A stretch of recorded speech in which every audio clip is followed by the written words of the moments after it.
পাকিস্তানের দালালেরা হুঁশিয়ার সাবধান, হুঁশিয়ার সাবধান পাকিস্তানের দালালেরা action action direct action, action action direct action. হাসপাতালের দুই গালে জুতা মারো তালে তালে, জুতা মারো তালে তালে হাসপাতালের দুই গালে হাসপাতালের চামড়া তুলে নেব আমরা।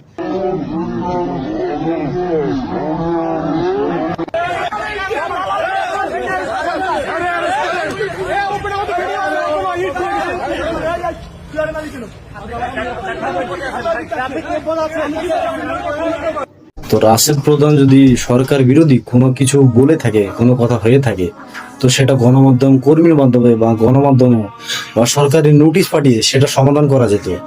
তো বিএনপির যে পোলাপান আছে বা ছাত্রদল বলেন, যেটা বলেন না কেন, বিএনপির যে কর্মীগুলা সেখানে রাশেদ প্রধানের বাসায় গিয়ে উপস্থিত হয়েছে, সেখানে যে স্লোগানগুলো দিছে মাইকের মাধ্যমে, সেই বিষয়টা আসলে একটা জঘন্য খারাপ কাজ। এটা সাধারণ জনগণের কাছে এটা একটা লজ্জনীয় বিষয়, মানে এটা জঘন্যতম কাজ। একটা মানুষ যদি কোনো কিছু বলে থাকে, আপনি কোনো মানুষের বাসায় যে এইভাবে ওপেন ভাবে মাইকে কোনো কিছু বলতে পারেন না, জুতা নিক্ষেপ করতে পারেন না, এটা একবার অপরাধ। আপনারা সেখানে পুলিশ উপস্থিত থাকা সত্ত্বেও সেই জায়গায় আপনার রাশেদ প্রধানের গেটের সামনে কুড়াল দিয়ে কিভাবে আপনারা ঘুরতে পারেন?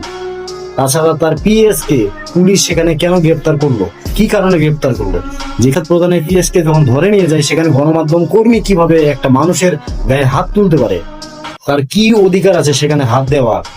মানে এই গণমাধ্যম কর্মীগুলো এরকম হয়ে গেছে যে সরকার দল ক্ষমতা আসুক না কেন, তো তাদেরই পা চাটতে হবে।